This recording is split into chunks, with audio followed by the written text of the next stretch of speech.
The cameras flashed. The crowd froze. And just like that, Hollywood had a new obsession. But behind the roaring NBA arenas and the blinding flashbulbs of reality television, a deeply private family crisis was unfolding in plain sight. Welcome to Starscope Report. Join us as we uncover Hollywood drama, music industry shakeups, and viral influencer scandals. From red carpet surprises to social media controversies, we dive deep into the stories behind the fame. And for today's deep dive, our mission is exploring a headline that honestly completely caught us off guard. It's the Tristan Thompson family story nobody knew about until now. Yeah, it really is wild. It is. We're unpacking the complex legal maneuvers, a truly devastating family tragedy, and the unlikely celebrity caretaker at the absolute center of Amari Thompson's life. And just to, set the stage for you, we've pulled together a really fascinating stack of sources to get to the bottom of this. Oh, definitely. A lot of paperwork. So much paperwork. We're looking at actual court filings from April 2026, reports from Us Weekly, TMZ, and People. Plus, we've got medical context directly from the Epilepsy Foundation and some really illuminating legal insights from Trust and Will and Bucknewish law offices. Right, so we aren't just guessing here. Exactly. So let's dive right in with a fact that completely shifts how you might view a celebrity athlete. And that is NBA star Tristan Thompson becomes the sudden legal guardian of his teenage brother following a shocking tragedy. Yeah, and to truly grasp the gravity of that headline, you have to look at the structural collapse of this family's world back in January 2023. Right. Andrea Brooks Thompson, who is Tristan and Amari's mother, passed away entirely unexpectedly from a heart attack. Just completely out of nowhere. Out of nowhere. And this wasn't just the profound emotional loss of a parent. Andrea was the singular, round-the-clock caretaker for Amari. She was holding down this highly complex medical fort completely on her own. Which is just, you look at the court documents from the guardianship filings in September 2023, and the math of this family dynamic just doesn't add up to anything remotely normal. No, it really doesn't. Because their father, Trevor Thompson, had actually abandoned the family back in July 2014. Wow. Yeah. He paid zero child support, effectively relinquishing all parental rights. Tristan actually noted in the legal paperwork that he only saw Trevor briefly at Andrea's funeral after, nearly a decade of total silence. That is just, it's heavy. It's incredibly heavy. So Tristan isn't just dealing with intense grief, He's looking around the room at the funeral, realizing he is literally the only person left on earth with the legal standing to keep his younger brother alive. And keeping Amari alive is a 247, zero margin for error kind of operation. Right, because of his condition. Exactly. According to the medical context we pulled from the Epilepsy Foundation, Amari was diagnosed at age 1 with Lennox-Gastaut syndrome, or LGS for short. LGS, okay. Yeah. And this is an exceptionally severe, rare form of child-onset epilepsy. It accounts for only 3 to 4% of all epilepsy cases, but it is incredibly aggressive. How aggressive are we talking? Well, it carries a 5% mortality rate. Oh, wow. Yeah, we aren't talking about mild occasional episodes here. Amari experiences a handful of seizures every single day. Every day. That's intense. Every day. He is nonverbal, he relies entirely on a wheelchair, and requires constant care just to survive the basic functions of a day. Wait, I need to stop you there for a second. Sure. Tristan is a multimillionaire NBA player. When we hear about wealthy celebrities in these tragic situations, the assumption is that they just hire a fleet of lawyers, set up a trust, pay for a private medical facility, and basically write a check to make the logistical nightmare go away. Right, the typical Hollywood fix. Exactly. Why did he have to personally petition the court to micromanage this? Couldn't he just fund the care and let nurses handle the rest? Well, see, money doesn't bypass the legal requirement for an appointed guardian when dealing with a minor. Oh, interesting. Yeah. Without a judge formally signing a guardianship order, Amari would have been plunged into this profound legal limbo. Like ward of the state kind of thing. Sort of, yeah. I mean, you can have all the money in the world, but if a teenager with complex medical needs doesn't have a legally recognized guardian, hospitals and doctors cannot take direction from an older sibling for major healthcare decisions. You just won't listen to him. Nope. Legally, they can't. Tristan had to prove to the court that he was fit to manage Amari's life. That makes sense. Yeah. And he also had to secure Amari's inheritance, right? Yeah. Because the filings mention a very specific amount, $103,475 from Andrea's estate. Yes, exactly. And that is a perfect example of why the paperwork really matters here. Because Amari can't manage it himself. Right. A minor cannot legally control an inheritance, and without a guardian, those funds get locked in a frozen state account. Which he needs for his care. Desperately. That money is crucial for Amari's specialized equipment and daily needs. But beyond the money, Tristan faced an immediate international legal hurdle, too. Wait, international? Yeah. Amari was born in Canada. Oh, I didn't realize that. A lot of people don't. So you have a nonverbal teenager who suddenly needs permanent residency in the United States to guarantee continuous access to his very specific, highly specialized medical care network. Oh, wow. So immigration on top of everything else. Exactly. And a sibling cannot sponsor a minor for U.S. citizenship without first being formally named their legal guardian by the court. Man, it's like Tristan is used to being a point guard, right? Running plays on the court for a few hours a night. But losing his mother meant he was suddenly forced to own, manage, and coach an entire medical and legal franchise overnight. That's a really good way to put it. He is navigating immigration law, probate courts, and daily seizure protocols all at once. It completely rewrote his life trajectory. It really did. But wait till you hear what came next. Because the person who stepped up to provide a physical home for Amari was the absolute last person the tabloids expected. And if you're loving these Hollywood twists, make sure you're subscribed. We've got even crazier stories ahead. So establishing legal dominance over the situation on paper is, well, it's entirely different from the day-to-day survival of a medically fragile teenager. Totally. You have to look at the logistical reality of Tristan's life. He's an active NBA player for the Cleveland Cavaliers. Right. His schedule demands grueling travel across different states on a weekly basis. Which makes personally delivering 247 care impossible. I mean, you cannot put a teenager who experiences multiple seizures a day on an NBA charter flight every 3 days. No, absolutely not. The changing altitudes, the disrupted sleep schedules, the lack of immediate access to familiar emergency rooms, it would be a medical disaster for someone with LGS. Right. And that physical incompatibility brings us to a headline that threw the public for an absolute loop. Khloé Kardashian moves her ex's severely disabled brother into her home. I remember when that news dropped. The public history between Tristan and Khloé is, intensely documented. To say the least. Yeah. They share 2 children together, True, who is 5, and Tatum, who is 3. And following Tristan's highly publicized infidelity scandals, the romantic relationship ended. Very publicly. Very. They're strictly platonic now. The media narrative loves to paint these situations as permanently toxic, yet Amari moves directly into Khloé's Hidden Hills estate in Los Angeles. And Khloé provided some incredibly crucial context about this on her reality show, The Kardashians. What did she say? Well, the public saw her as the wronged ex-girlfriend, right? But behind the scenes, Khloé and Andrea had actually spent 7 years forging a remarkably tight bond. Oh, wow. 7 years. Yeah. Khloé was frequently in the trenches with Andrea, attending Amari's medical appointments in the U.S. Really? I had no idea she was that involved before Andrea passed. Oh, yeah. Andrea trusted Khloé so deeply that she had explicitly instructed Amari's U.S. medical staff that Khloé was authorized to help make his medical decisions. That's huge.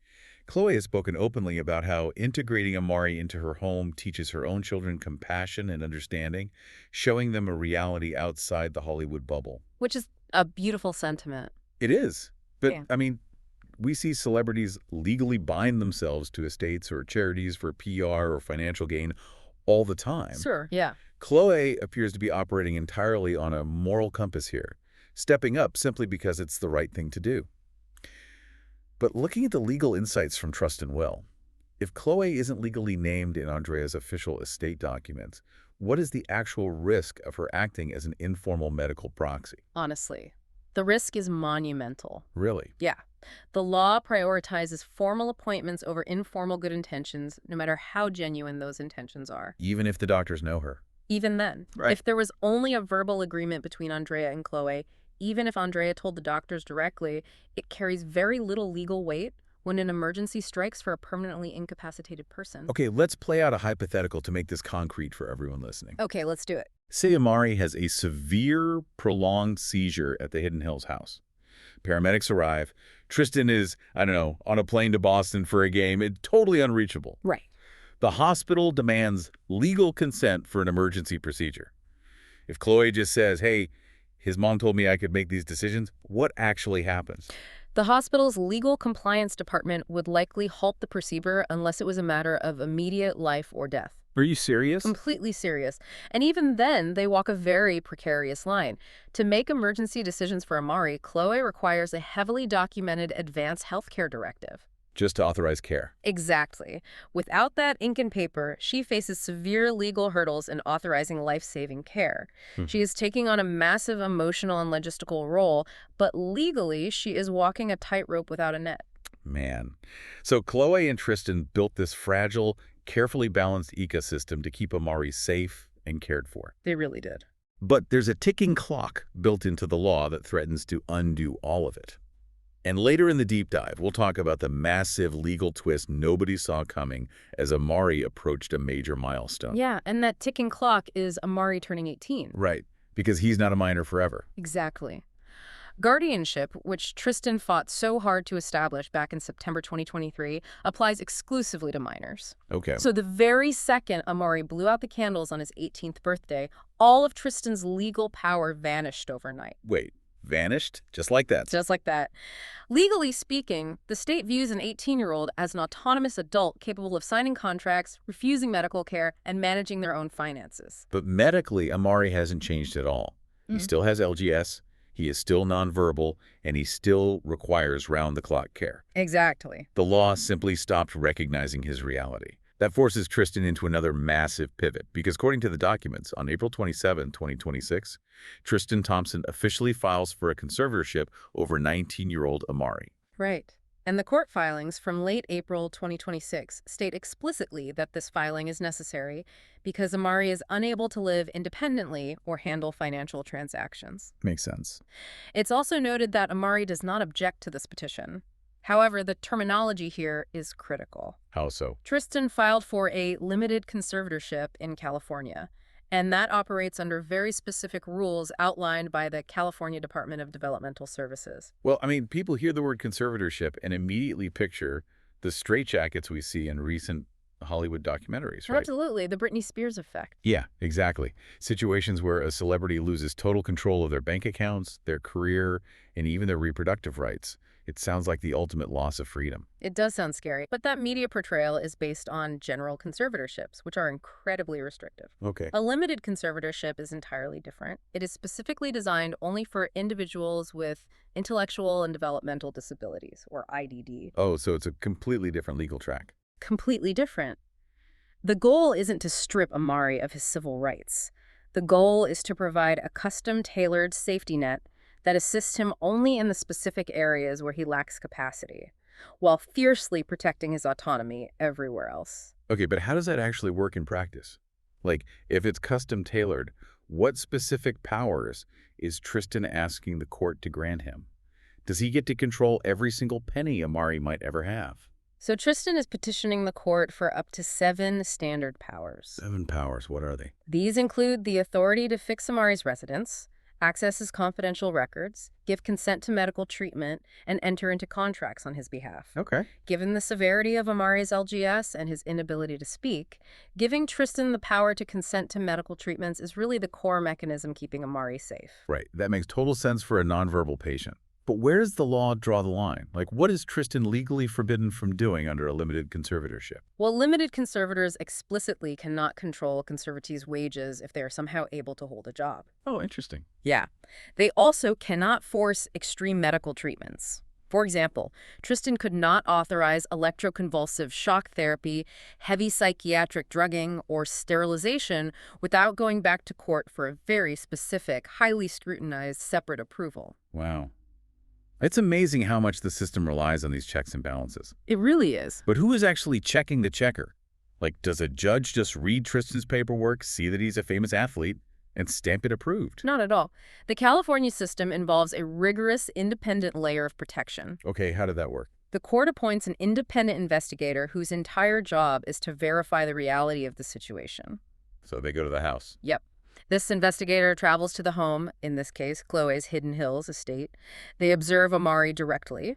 They evaluate his living conditions, they interview Tristan, and they attempt to explain the petition to Amari to gauge his feelings about it, to whatever extent he can communicate. Oh, wow. So there are real eyes on the ground, independent of the family's lawyers. Exactly, and it actually goes a step further. Amari is also assigned his own court-appointed attorney. Really? His own lawyer? His own lawyer. And this attorney does not represent what Tristan wants, and they don't even represent what they personally think is in Amari's best medical interest. But what do they do? Their sole legal duty is to represent Amari's expressed wishes. If Amari were to somehow communicate that he didn't want Tristan to be his conservator, his attorney would be legally obligated to fight Tristan in court. That's incredible. Yeah, the safety net is rigorously, constantly checked. That distinction completely changes the narrative. It's not a power grab. It's a highly scrutinized mechanism of protection. Exactly. Stay tuned and hit that subscribe button so you don't miss what's coming next as we uncover the legal realities behind the headlines. You know, when we pull back and look at the macro view of this entire timeline, the evolution of this family structure is truly profound. It really is. We started with the devastating, sudden loss of Andrea Thompson in early 2023. She was a mother who dedicated every waking moment of her life to her highly vulnerable son. That kind of sudden vacuum usually shatters a family entirely. It usually does, yeah. Yet we see Tristan stepping up. He didn't just throw money at the problem. He took on the massive legal burden of guardianship, probate, and international immigration, all while maintaining a demanding NBA career. And nested within that legal battle is the deeply surprising human element of Khloé Kardashian's loyalty. Right. Because she really didn't have to do this. She had every public relations reason to distance herself from Tristan's family. Instead, she honored a 7-year bond with Andrea. She opened her home and acted as the physical and emotional anchor for Amari to provide him with stability when his world collapsed. And finally, we watched them navigate the terrifying legal cliff of Amari turning 18, smoothly transitioning from guardianship to a limited conservatorship in April 2026. Which is no small feat. Not at all. They managed to ensure Amari remains legally protected and medically cared for as he crosses into adulthood, without allowing the state to strip him of his fundamental human rights. It really leaves you with a lingering thought about the fragility of life and the stark reality of legal preparedness. Oh, absolutely. When the cameras stop rolling, the tabloids move on to the next scandal, and the stadium lights go out, who really holds the legal power to define a vulnerable person's quality of life? That's the real question. It is. If an unexpected tragedy struck your family tomorrow, would your estate plan provide a clear, indisputable roadmap, or would it trigger a chaotic legal battle? You've been listening to Starscope Report, where we uncover the stories shaping Hollywood, music, and pop culture. Thanks for tuning in, and don't forget to subscribe for more stories that keep the stars shining.